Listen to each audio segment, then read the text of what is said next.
out here working together. You didn't come to hear any lectures. You're ready to shoot. God bless you. And don't forget, sight alignment, trigger control. Thank you, sir. Yes, sir. All right. Thank you.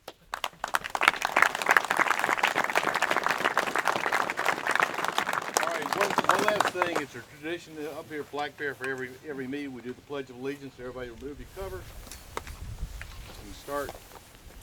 Pledge allegiance To the flag of the United States of America, to the republic for which it stands, one nation, under God, indivisible, with liberty and justice for all. Be safe. 43.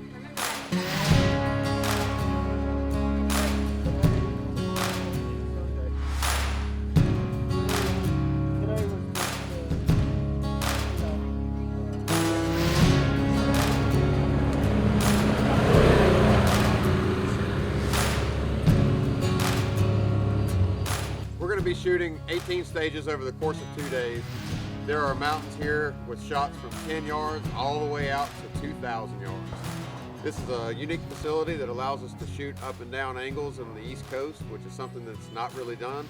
A lot of these shooters are not used to shooting the terrain that we have here, and it's going to allow us to get a really interesting course of fire for the shooters over the next 2 days. So there's a wide array of difference in the scores between the shooters. We've got some that are scoring everything from cleans on stages, meaning they're hitting all the targets, to some stages that they're scoring pretty poorly on. So some of the guys are doing very well, and then some of these guys, it's their first match ever, so it's kind of expected that it's going to be very difficult. So it's a challenging match, and everybody from the beginner to the expert, I think they're all having a really good time, getting a lot of good feedback, and I think they're going to have a really good weekend.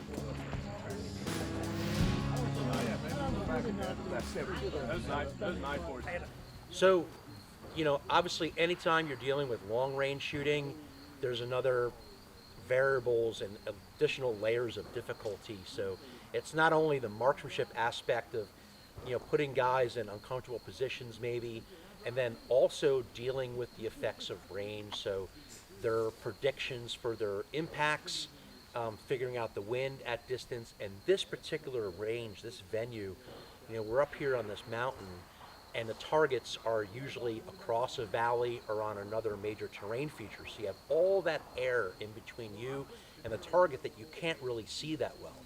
So it's learning the little lessons. Usually by missing targets, you learn the most lessons of, okay, I didn't see any wind, but there's obviously still wind there, and why is there still wind there? So guys are learning a lot by coming to a place like this where they may not get these looks at targets anywhere they're normally used to shoot. And the angle, the introduction of shooting up and down, especially on the East Coast, there's not a lot of places that you're going to get down angle shots of 10, 15 or more degrees at range.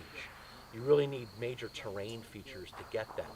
And that's something that you have to learn how to deal with, and there's lots of complications that are involved.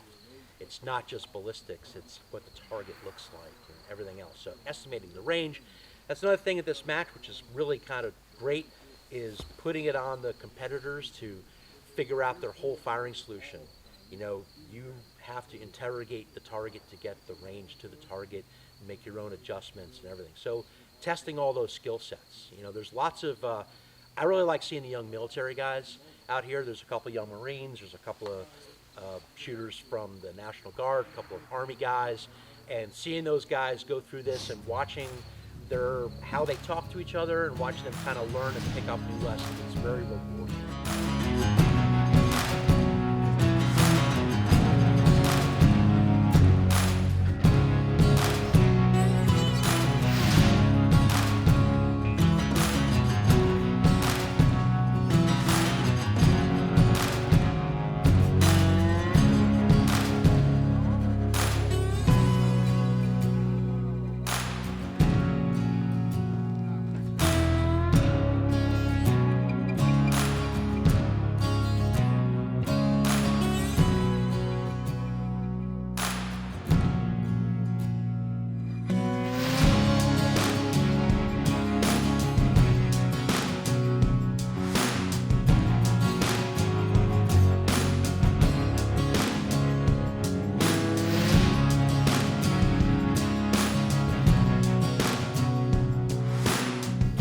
of the biggest challenges we've encountered is just the terrain and how it canalizes the wind, and just being able to play off the wind and the terrain has been our biggest challenge.